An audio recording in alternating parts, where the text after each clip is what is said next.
This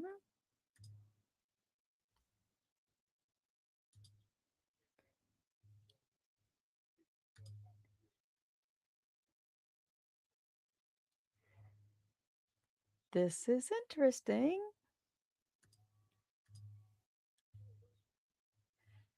Okay, I don't know what's happening to the intro video.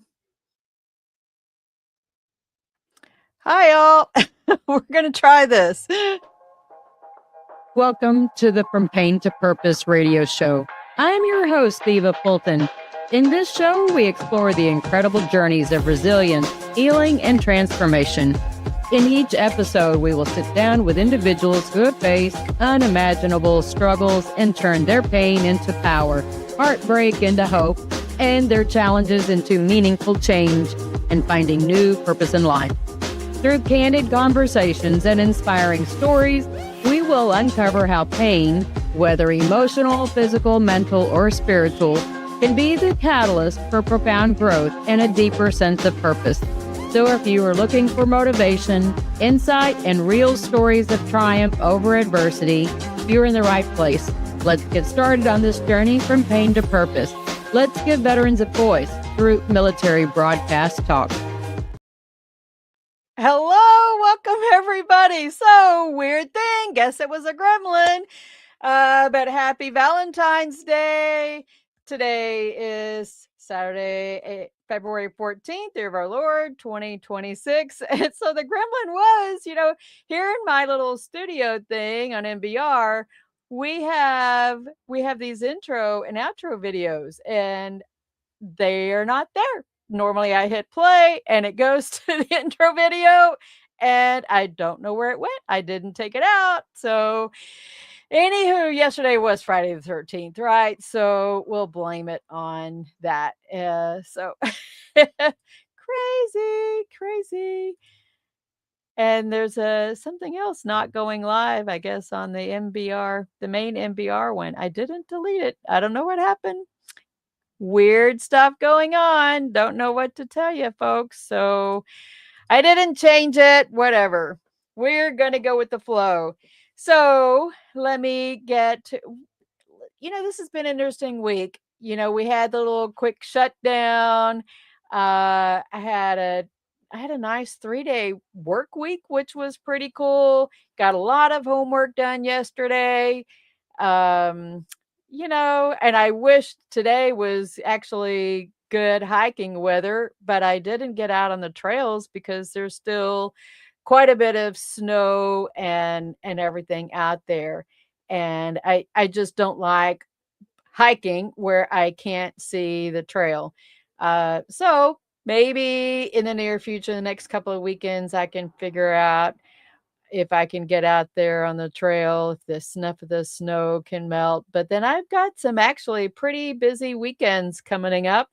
So, but I am booked. I'll cover more at the end of the show. I am booked through the end of March. Woohoo! So, great guests coming up in the future. And I was in this neat challenge all week long for speakers. It was really kind of about, I guess, leveling things up.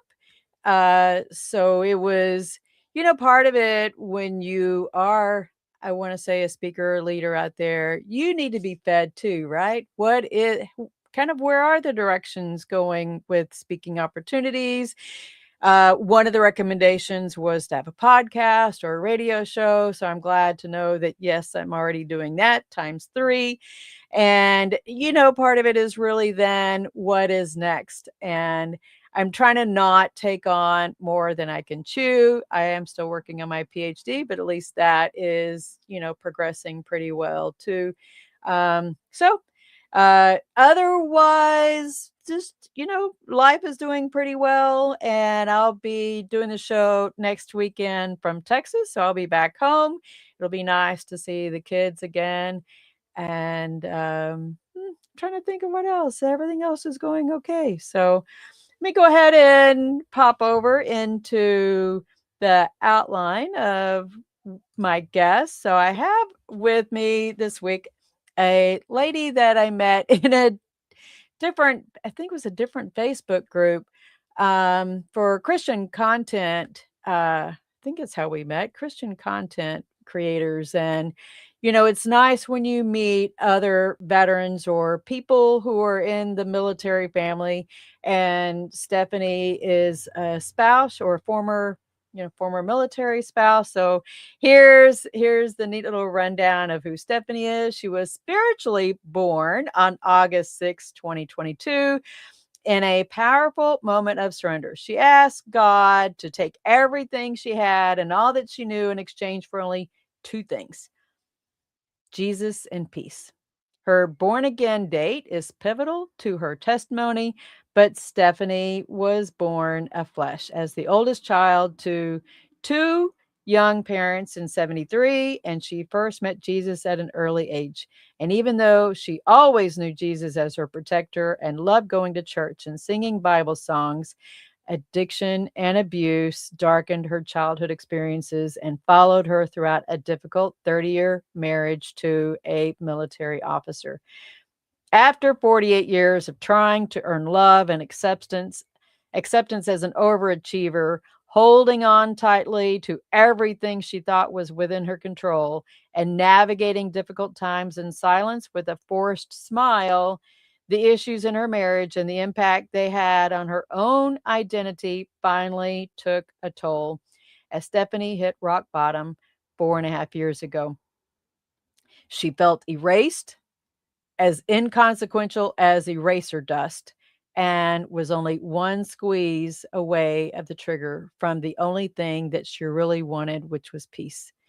Anxiety, depression, lust, manipulation, control, fear of abandonment, fear of rejection, insecure, accused, traumatized, a victim of porn addiction, alcoholism, and narcissistic abuse, which led to a distrust of all men, with a perpetual striving to be good enough, to be worthy of love, were all part of her story until she asked God to take it away from her in exchange for Jesus and peace. Jesus restores and redeems all things as long as we let him. And Stephanie went from talking about thriving instead of surviving as a military spouse to actually walking it out in faith, with a constant self-reminder that she had decided to die in August 2022, and now she believes that it's God's turn to have his way with her life. Stephanie awakens to each new day with the same drive that she always had within her, but now the drive is to heal, to learn about God's plans and purposes, to love fully, to keep shedding the layers of the world, to continue seeking freedom from the enemy, to listen intently to Jesus's instruction, to unify and connect the body of Christ in God's kingdom, and to walk fully in the Spirit. My interview of the week is Stephanie Ford. The interview of the week is brought to you by Jersey Mike's, a sub above. Hi, Stephanie. Welcome to the From Pain to Purpose radio show. Thank you, Eva. Yeah, I forgot you wrote all that. That's quite a story, huh? It is. I was getting goosebumps the whole time reading it. I just was like, I feel like I went, see, can you see this? Yeah. And I was like, I have two tissues in case I cry again. But if you do, at least you know you're in a safer environment that you can do that. I know it's difficult sometimes being vulnerable, because that's what even I mean, I've been vulnerable, and this is my own show, right?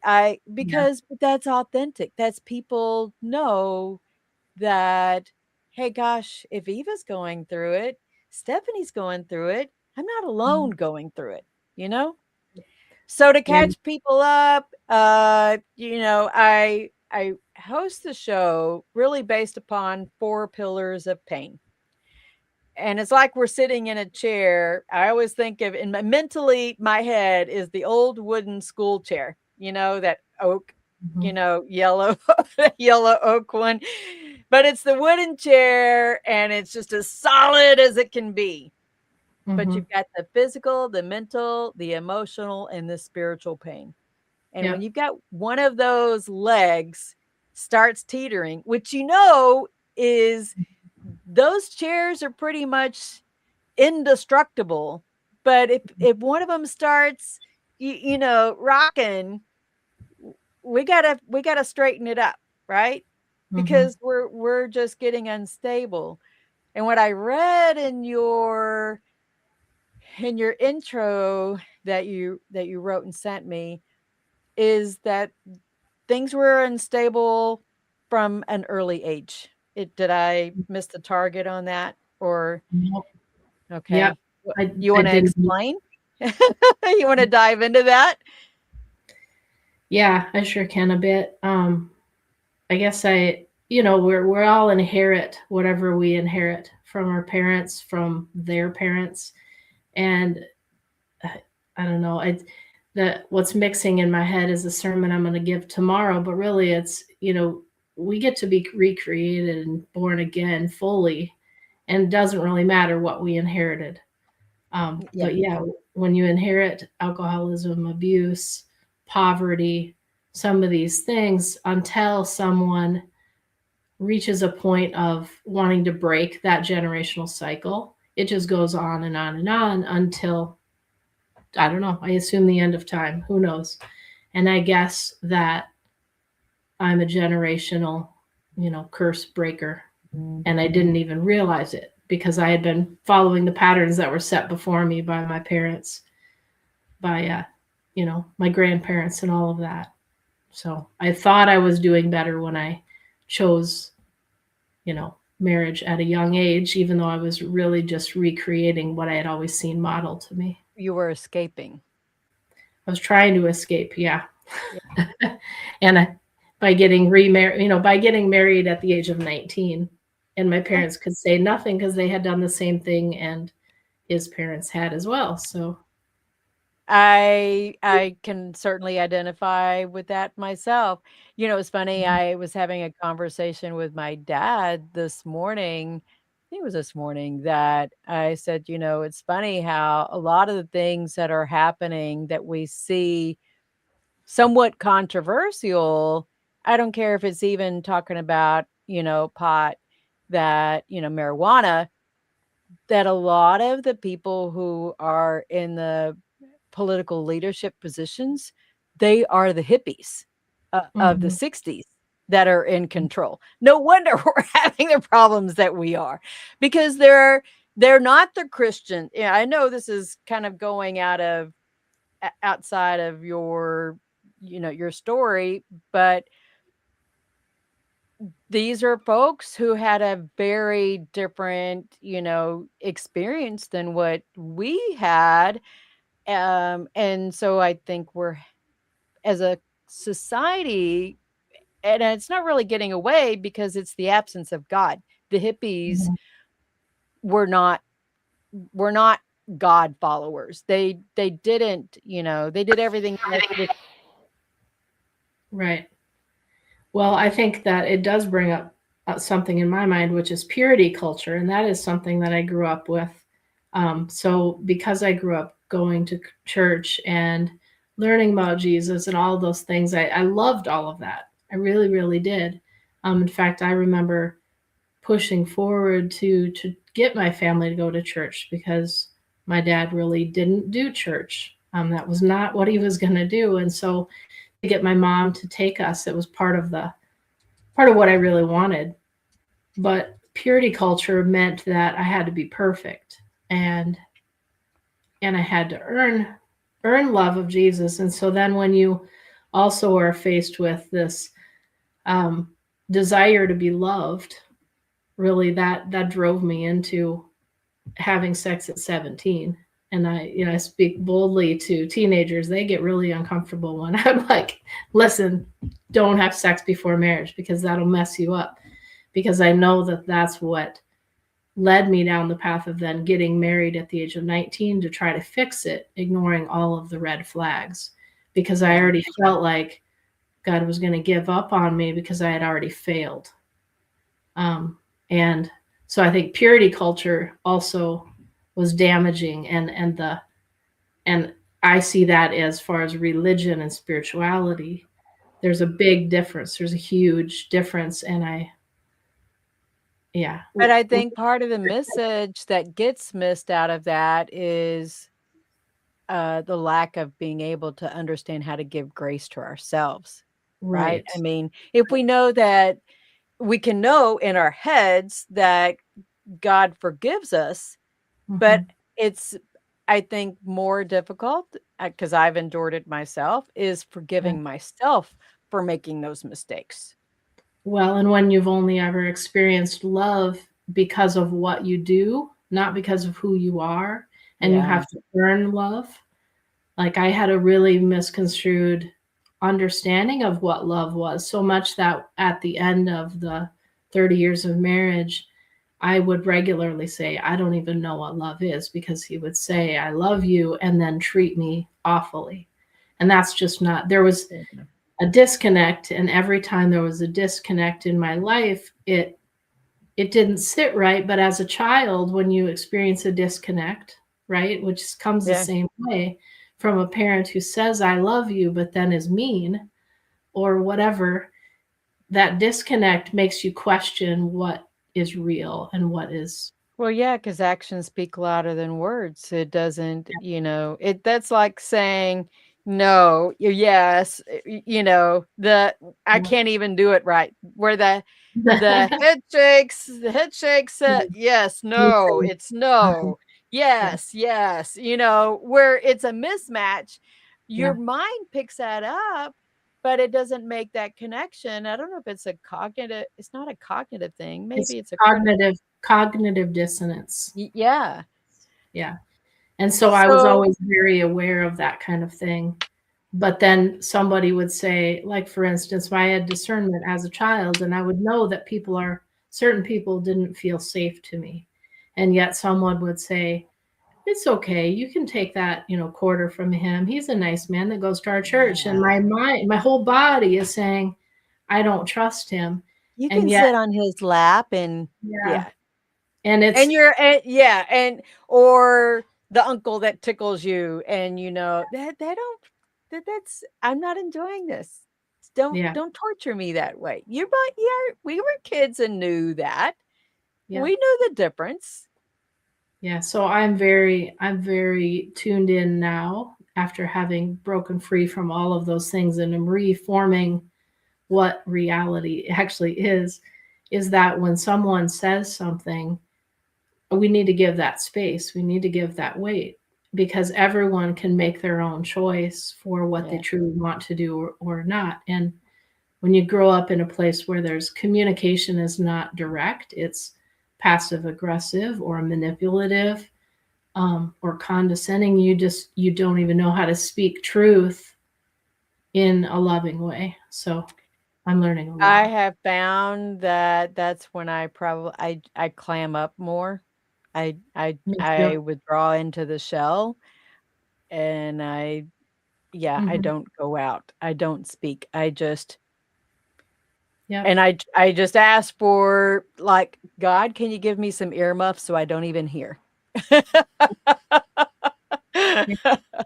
love, though, that I finally so that was viewed as selfish, right, as a child, and even as an adult. If I were to withdraw or pull away, that would be perceived as selfish. And I was such a people pleaser that I never allowed myself to do that. Instead, I would just smile and nod and and in the process, inside I was freaking out, but on the outside I appeared poised or whatever. And so in my journey of healing now, just the freedom to know what I need and how to get it. So how to keep myself at peace, how to keep myself safe. And I retreat to the piano or grabbing my Bible and going sitting in the corner, and a lot of people don't know how to respond to that very well, but for me it's important, and it's huge to be able to just get to speak, this is what I want to do. And it's fine. I can choose that for me, and you can choose for you. Did you see that as a military officer wife that you carried on some of those same skill sets? Because it is a skill set, right? It is a mask of sort that you knew how to navigate that space with that poise or persona Yeah. that got you through, you know, some situations as a military officer's spouse Mhm. that you weren't trying to be in the military itself, but you have a role, you know, Big even time. on the spouse's side. Big time. Yeah. I So am too. how did you navigate that? So, like in high school, I was a perfectionist. In my class, I was voted most likely to succeed, most athletic, neatest. What people perceived me as was hugely important. Mhm. I remember my mom. Well, I had an ulcer in like seventh grade, which most kids don't get that from so much stress. And so, I was the type of kid I would take my homework home, and if I had eraser marks, I would redo it. So I always had this intense type A personality and drive to do great things. What I was so I got married young, and by the end of college, he had signed up for ROTC, which was good. We made that decision together.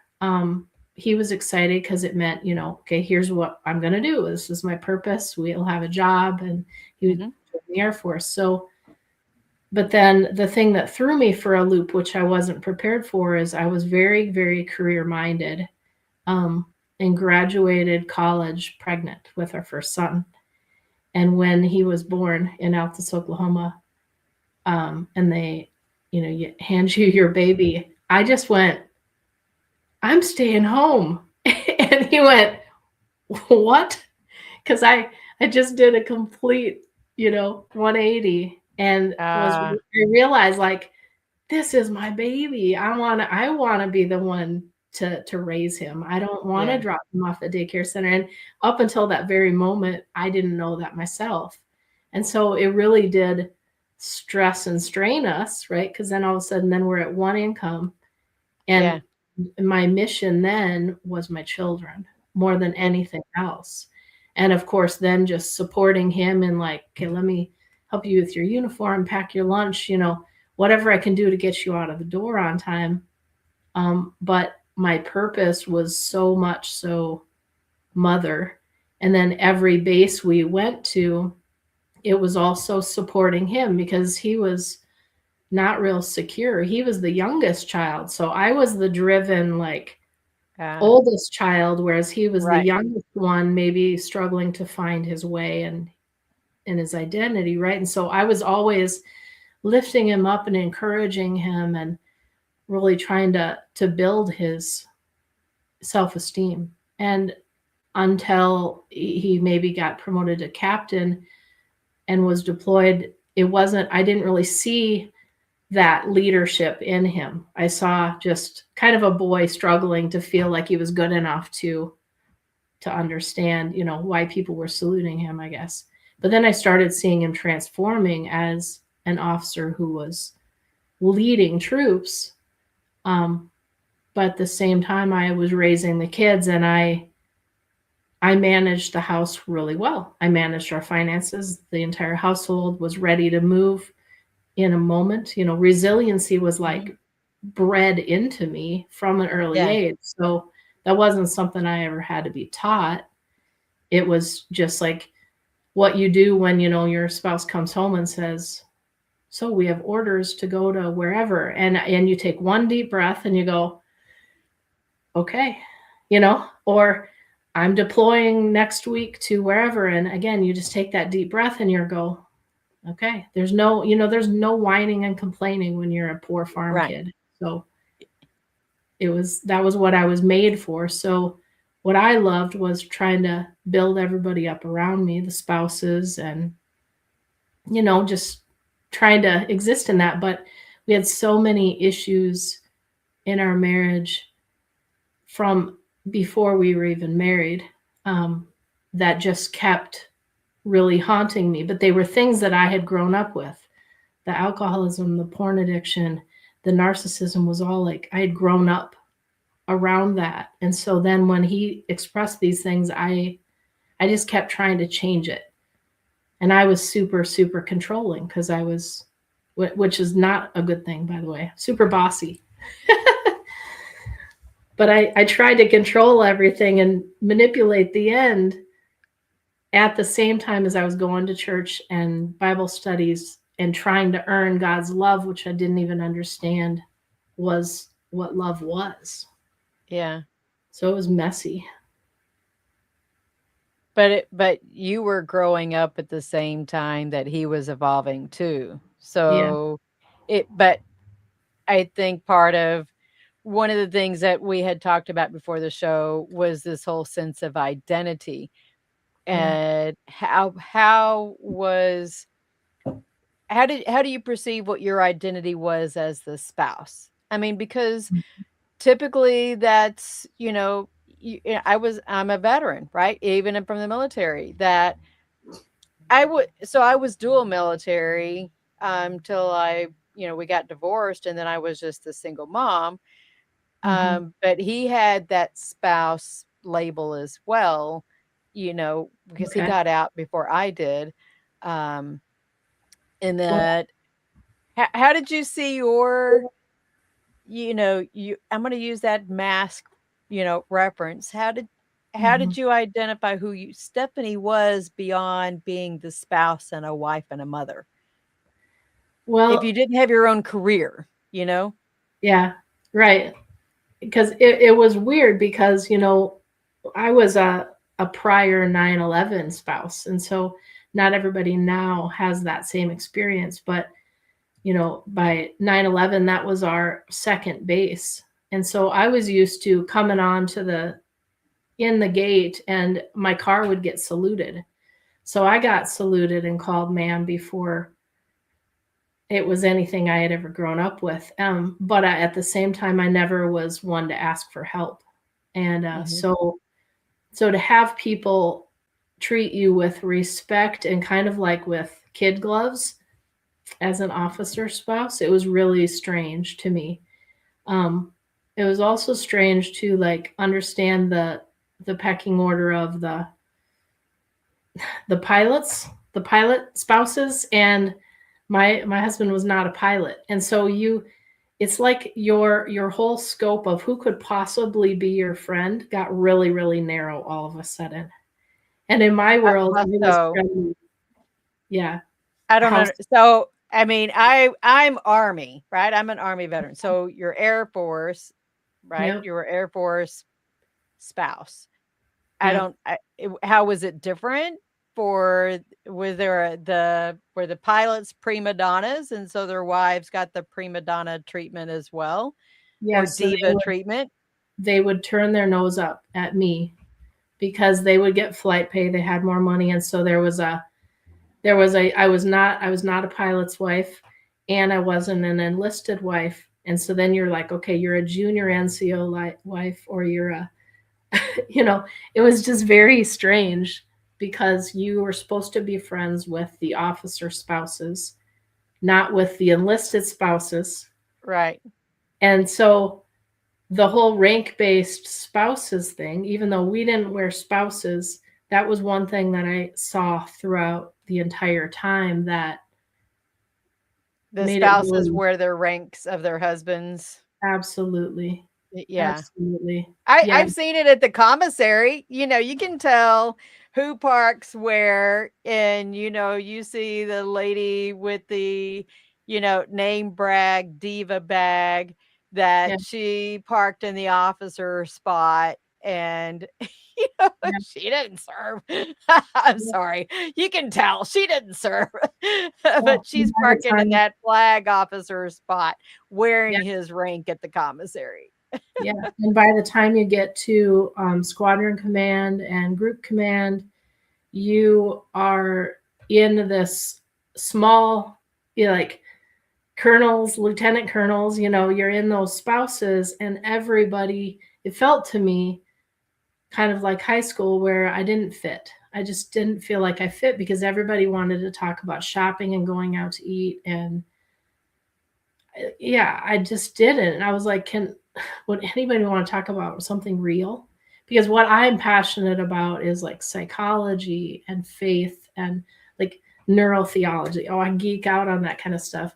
So I wanted to talk about real stuff, like raising your kids and what it was like to be a real person, not shallow stuff. And I was never like that. And I also felt kind of like I was faking it.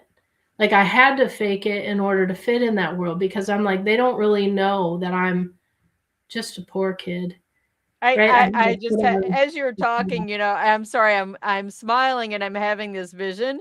This is Yeah. like, one of those TV shows. Why is there not like the military spouses' wives TV show? Mhm. You know what I'm talking about? Yeah. Yeah. Like the Yeah. Atlanta or New York, whatever, wives. Like what? Yeah. I It can just was, imagine. That's what I'm envisioning as you're talking is this, yeah. wives club. Yeah. So the one thing that I really did enjoy was getting to work with and mentor and encourage, because I've always been an encourager, the younger spouses, the Yeah. enlisted spouses. But like Khalith Wright, he became the top command chief in the Air Force a few years back. They even called him Enlisted Jesus. Well, the cool thing is we had been assigned to 2 bases with him, in McConnell Air Force Base and then at Ramstein. And I hope he's watching this, because he really, really impacted me. Him and General Richard Moore, who retired at like 3-star general. But their leadership was unlike a lot of the other leaders. And Khalith would sit down at the table and he would say, "So what do you want me to bring to DC?" I remember him talking to me at Ramstein. He said, "Stephanie, what do you want to bring to DC on behalf of the spouses?" And I said, what I really want is for the spouses to be able to all know that they are mentors. From the moment that they are mentoring someone. And enlisted spouses need the opportunities to learn how to be a proper and good leader, instead of just the officers getting it. Because as officer spouses, Yeah. we had this from day one, and we were given, it's like we were being groomed for leadership, whereas the enlisted spouses weren't. So by the time that they became chief spouses, then they were given these opportunities. Well, by then they had already been either usually soured to the military because they were never allowed to be leaders, or the disparity of them having to have a job in order to have enough money for their family, Yeah. versus me, who is Or they just and, divorced out of the life period. yeah, and just Yeah. checked out. And so you end up with a bunch of people that are actually assets and resources that could be used to improve the entire military-based system, and it's wasted. And it's wasted by the mentality that the military says, like, we we give you orders, we don't assign you a family. We give you a uniform, but we're not giving you a spouse or whatever. Yeah. Wanted you had a family, we would have issued it to you. That's the saying that I heard in the Army. So, and it's not helpful. Yeah, it's not. No, I agree. So fast forward. So you had marital issues. Yes. I don't know how much you want to talk about that, but how did that evolve then? Well, I guess I'll just say that if my ex wouldn't have retired from the military when I decided I was done moving the family around and I wanted to be back in Minnesota, if he would have stayed in and stayed away and deployed and all that, we'd probably still be married to this day. So I think the things that it takes to like be a good military family aren't always the same thing. That, in fact, I think they kind of work counter to being a good family. We didn't really have those skills to be a good family and actually work together. I knew how to take care of the family and manage that and keep things going on the home front. He knew how to be a good military officer. We did not know how to come together as a good marriage. Yeah. And so I've a lot heard that before. Yeah. I mean, So, you're not the first. I mean, but probably was true with my first marriage as well, but Mhm. but he had gotten out, so but I hadn't gone anywhere. We moved from Fort Stewart to Fort Hood, but he had gotten ripped out as an E4. Mhm. So I just was doing my thing. I gave up orders to go to England, by the way. That was the one thing that Mhm. I regretted that I didn't like, was that he made me give up orders to England. Then we got divorced and I went to Germany. Yeah. Yeah, and I think we moved so much as officer spouses all the time that was hard because every time I would come into an in fact, it helped to so it both gave was a benefit to me and a hindrance because one thing that I would tend to do for myself is I was very resourceful and I still am, but I loved figuring out all the resources on the entire base, right? And then that Yeah. entire region in that area. And then once you know all the resources, you know how to get all your needs cared for. And then I Yeah. would know how to share that with others and all this. But at the same time, I would take on more and more and more and more because being a perfectionist and type A, I would just Can't say keep no. adding. Right, right. And Yeah. I viewed myself as a plate spinner and I was just constantly like spinning plates on stage, trying to look like I can do this. I'm a superwoman. And I don't know what I thought that being a superwoman like was gonna do for me, but that's I've what been guilty of that crushed too. me. So don't worry. I'm still guilty of that. But that I did had somebody ask if I wanted to join a board last week, and I was like, I'm sorry, I can't take on anything else. You know, Well, my word for this year is intentional. So I can't, just yeah, because I'm asked to do something does not mean that I have to take it on. It's an honor, but yeah.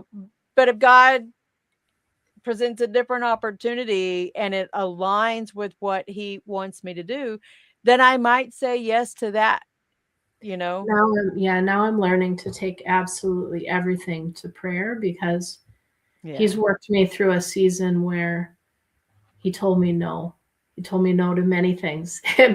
And when you're like, you don't argue with God, a lot of people just ignore him and they don't actually ask. I've done that before too. Like, I don't want to know what God thinks, so I didn't ask. Um, but when you ask Yeah. him and you know God says no, then you need to be obedient. And so when he tells you to drop everything. Like I had a whole season where I had nothing on my calendar, zero, and I was a Google Calendar queen. I remember fitting everything in and I listened to a person in Belgium and she really resonated with me. She was like, "You got to build in cushion for God. Otherwise, how can he do things in your life?" And so I thought I'd be doing good if I had 10 minutes between this appointment and that appointment. And now what I do actually is my whole calendar belongs to God. Mhm. And then if he signs me to something, then that's what it is. And so really for me, it's healing and growing and learning. And I do that with collaboration from others. So I have a lot of different groups of amazing people that God has brought into my life. And I that's know been you even prayed about whether you're gonna meet with me, yes, I and so yes, I I guess did. I got the pass. I got the pass from God. You got the pass. God said. Yeah. So let's talk about your born date. What was so Mhm. critical about August 6th, 2022? I guess you Mhm. had this different, had a special Yeah. day, special appointment with him. Oh boy. Yeah, here's where the tissues might come in. We'll see how well I do. Okay. For the couple years leading up to that point. So this was after military retirement in 2018. We came back here, August of 2018. And then, of course, COVID hit. We were working for the same company, a mental health company, both from home in the same house. We even, for quite some time, had a triad of leadership, which, oh my goodness. So he was CEO, I was COO, my brother was the chief medical officer. And it was tricky. you add that to that, like his depression and alcoholism, my over controlling everything because I trusted nothing. I got to a point where it was Christmas Eve of 2020, I believe. And I remember looking at the Christmas tree lights and just crying because I loved Christmas so much, but there was such an emptiness in that moment of that I knew I couldn't keep doing the way that I'd always been doing. And I just didn't know what the purpose was. I was finally back to home. I was back to where I wanted to be. Gorgeous house on the lake, which God thankful, we still own that. I own that with my new husband now. And it's gorgeous. I love it. It's in the country. We've got a horse pasture. We've got a hot tub, room for hammocks. It's just completely peaceful. But at that point in my life, it was not peaceful. Yeah. It was not peaceful here. And so I decided I needed to start speaking up. I was like, I am not going to stay silent anymore. And when you're going from tolerating and staying silent for everything to suddenly finding your voice, a lot of things get drug out, like a lot of the traumas start coming out. And my dad's across the street, and that my issues with him, my issues with my ex, all of that just started coming forward. And I checked out from the family. I said, I'm not cooking a meal again. And I pretty much didn't. I bought food if they put it on a list, but I didn't cook. The kids were all old enough. By then, the older two had moved out. We had 2 girls still at home, and they were old enough to kind of take care of themselves. And I just checked out. I joined a support group. A friend of mine was a therapist, and I asked her if she was doing anything. I said, I need to have people I can actually talk to and be real with. And she said, well, I want to start a support group. And she started a support group for porn addict wives. And I was like, well, that's one of his issues. And so there we went. But that took about 1.5 years of just working through all this trauma, all this stuff that you have like built up. And by August of 2022, I was just really empty. And I really felt like if there was a piece of paper representing my life, I had let other people draw me and erase me and draw me and erase me. It's like I had no control over what was actually on the paper as I knew to be me. And I had no idea who I was. But what I saw when I looked down at this piece of paper in my mind was an erased drawing of just eraser dust. And I had no idea what was underneath it, but I felt completely worthless. Like if one person just decided I'm gone, they would just blow it and I'd be gone. And so that day, yeah, I grabbed the gun, which we had never had a gun in the house before all those years. And I put the clip in it and I took it down to the basement, and I just wanted to be done. That was it. But it's hard to tell the story without wanting to like I don't want to drag my ex through everything, because it wasn't just his fault. Yeah. He says he did what he was trained in the military to do, which was when I walked out to the garage, he took the gun from me and laid it down. That part I believe he was trained to do. However, one thing you can't train into people, even military people, is compassion. Yeah. And there was no compassion. So how do we do better with our military? I think that we need to make sure that they know who they are. Who they are in the Lord is what I want for everybody. But you can't drag everybody down that road. But when you break them down and build them back up as a military soldier, and then you they're released into the world as a retiree, as a veteran, they go through such a hard time there because everything they ever identified with as being themselves is gone. Yeah. And suddenly I certainly identify with that. Yeah.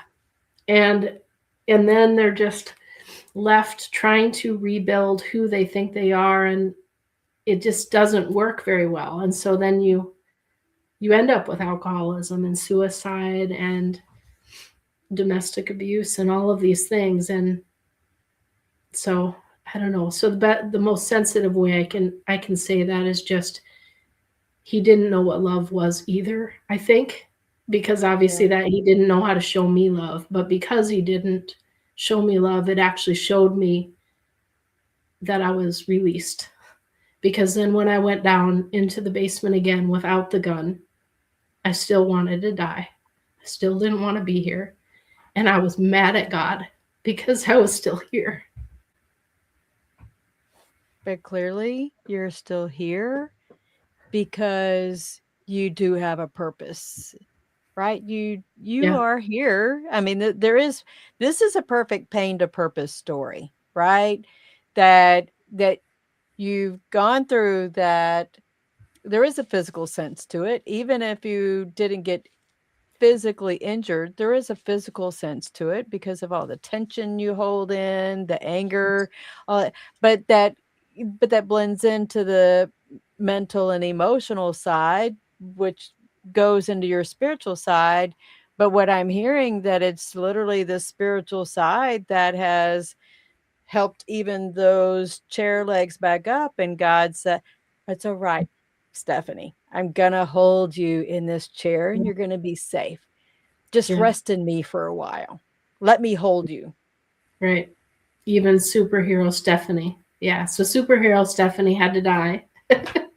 so that I would realize that's like not necessarily a bad thing. I mean, I've been there too, you know. Yeah. No, it needed to go. And I've been broke of a lot of pride. It's funny how many times that comes up, and delivered from fear, and just really trying to like right align it with who did God create me to be.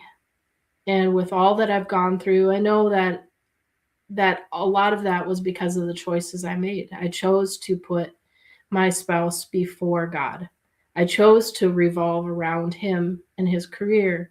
I chose to revolve around the kids, right?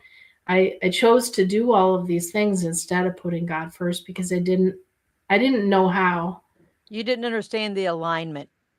And I didn't really understand who God truly was. Honestly, I knew him from a church, you know, like it's a very boxed view of who God is. And he's much more powerful than that, because when he awakened me, then when I was screaming at him to do something with me, I pictured him taking me out of that basement, leaving my clothes, not leaving my clothes, I'm not sure which, but just disappearing, because I knew he had the power to do it. And that's what it takes a faith like that to know that God can do whatever he wants. And so when I did that and I said, take it all I want is Jesus and peace, it was like I saw every single object in my whole house just disappear, and I didn't need it. I realized I didn't need it.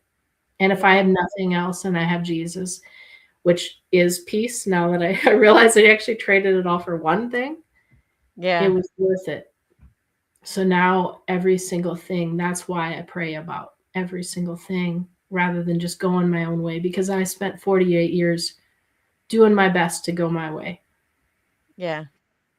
Well, I think society kind of teaches us that because it's absence of God. That's, you know, what mainstream whatever wants us to do. I think I've seen the poster, I don't know how many times, where it's the upside down, you know, I have on my screen over here this mountains, but it's you know, everything's upside down. The biggest mass of the glacier is underneath the water, and you just see this little bit up here poking out. but everything's upside down. And that's, Right. it's all pointed the wrong way. God's saying, no, I want me front and center. Absolutely. And when you've finally seen, when you've seen what I see, like now, Yeah. I've seen miracles. I've seen him do physical miracles in front of my eyes. And he shows me in dreams and visions, and every single night I have this stuff. But the things that you learn when you finally do that, like, it's so powerful. And I want to tell you, so a recent Facebook post, I wrote this, and this was like yesterday actually. In a culture that thinks freedom is gained by saying never surrender, how much more powerful is the true freedom of full surrender to gain our soul in Jesus?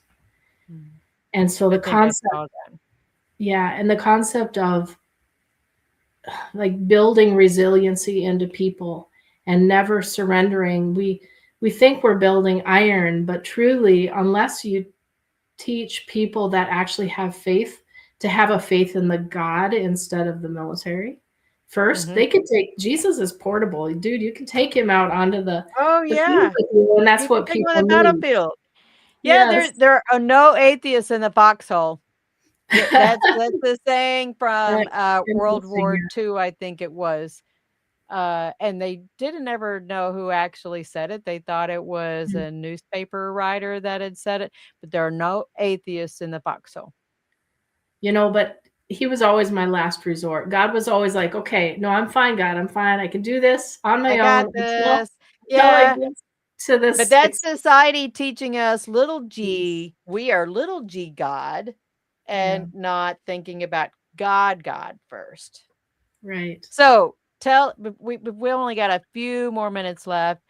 You have a nonprofit? You have a website you want to talk about? Let's drop that in the chat. Yeah. Well, I did it on the private chat to you. Yeah, I got it.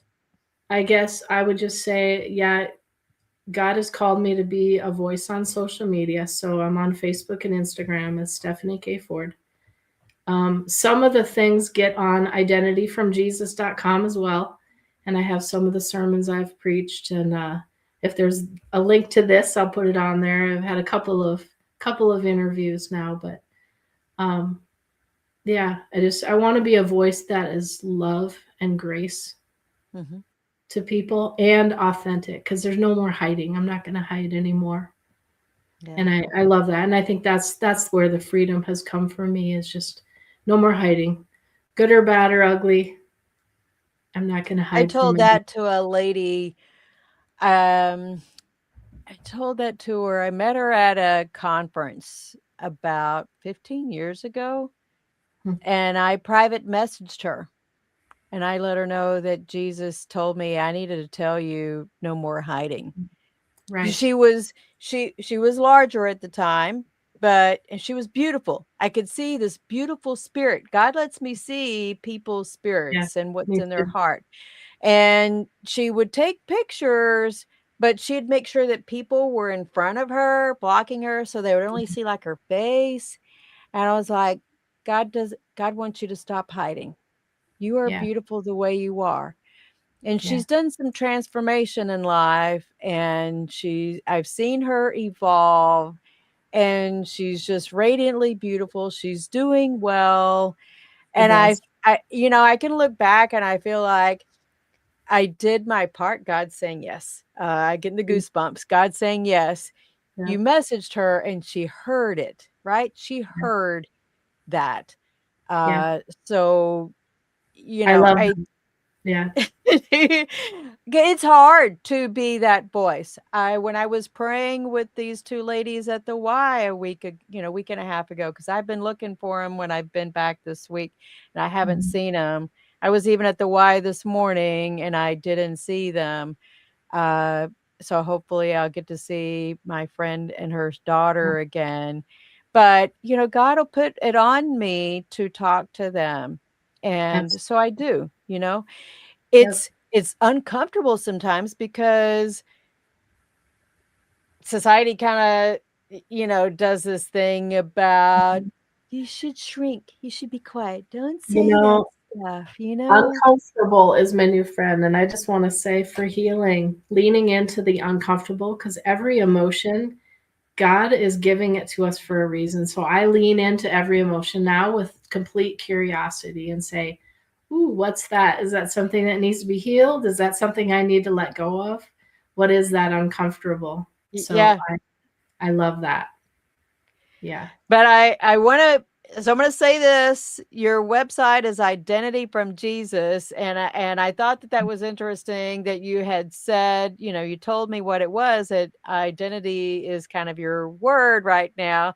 And I was like, well, that's interesting because I heard identity several times this week. So that was confirmation that, Mhm. you know, I think part of it is us understanding. Yes, I'm getting the goosebumps again, Yeah. that you know, it's uncomfortable for us when we get out of the military and understanding what is my identity? Who is Eva? What does Eva like to do?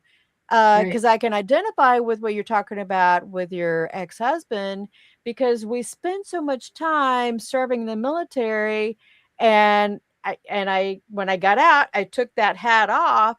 Well, Mhm. I was kind of familiar with the mom hat. I had 2 boys already, but I had Mhm. just gotten remarried, so now I'm putting wife hat on. Uh, so I'm managing those, but oh, by the way, the family said, "Don't identify being in the military anymore. Get rid of all Mhm. of your uniforms Mhm. and don't go to the VA." And Mhm. I was like, "Well, so now I feel like I'm in isolation." I felt like I was walking through the forest blindfolded and now navigating society, and everything just felt very foreign. I didn't Right. understand about how do I behave in a civilian job. I don't even know what to wear, quite frankly. Give me a uniform, you know? Mhm. Give me a uniform, please. Yeah. It's difficult, you know? Yeah. I get it. Which is why we have to know who we are at the core. And at the core of ourself, our essence, our spirit, our soul doesn't change. You know, God Yeah. created that from before we were even born. So the more we know that, then the rest of the stuff is just hats or clothes. It's not really our identity. It's just who we happen to be at that moment in life. Yeah. Otherwise, as But you age, you know, every chapter is a new thing. So I think probably the one thing that the military could get better at is helping people at least find some kind of hobby or something that they could carry from active duty to mhm. post-military as some kind of a transition that, you know, they like to fish during, they can fish afterwards. It's their go-to. That's something that's normal. I'm just using that as an Maybe, example that could help the continuity of things. But we're maybe. running down in time.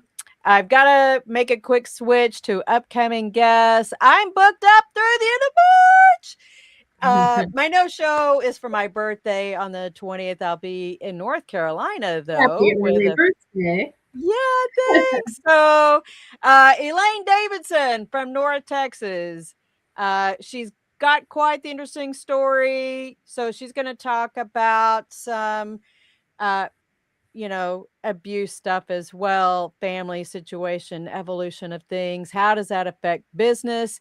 She's not a veteran, but she's a big fan of veterans, has supported the veteran community in North Texas. So when her story came out, she posted, I was very happy to ask her, and she said, of course. Steve Morgan has a nonprofit. He's a new good friend of mine. And so he's got something to share. Julie Austin she's planning her transition out of the military. She has the dog tags to ownership. I think it's the right name of her podcast. Um, she's a co-host on Dog Tags to Ownership. John Davis is going to talk about being an expat. I'm kind of excited to hear his whole transition to the expat side of things. And then Paula Yost is going to help us with learning how to advocate for our children better when it comes to talking to doctors. And I think that's, you know, a big thing. I've had to do that myself and learn how to advocate for my daughter going through some of her own health experiences. So, it's important for us to learn how to have our voices, and I'm glad to help give veterans a voice and do that. So thank you all for joining the show this week, everybody. See y'all next Saturday. Thank you for joining MBR. Bye. Thank you. Ladies and gentlemen, thank you for tuning in to Military Broadcast Radio.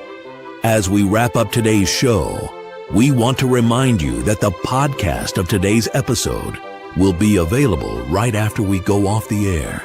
So if you missed any part of the show or want to listen again, be sure to check it out. And remember, we're here to support and honor our veterans. Your stories and experiences matter, and we are committed to giving you a platform to share them. That's right. We're here to give our veterans a voice. So don't forget to catch the podcast and stay connected with us. Giving our veterans a voice.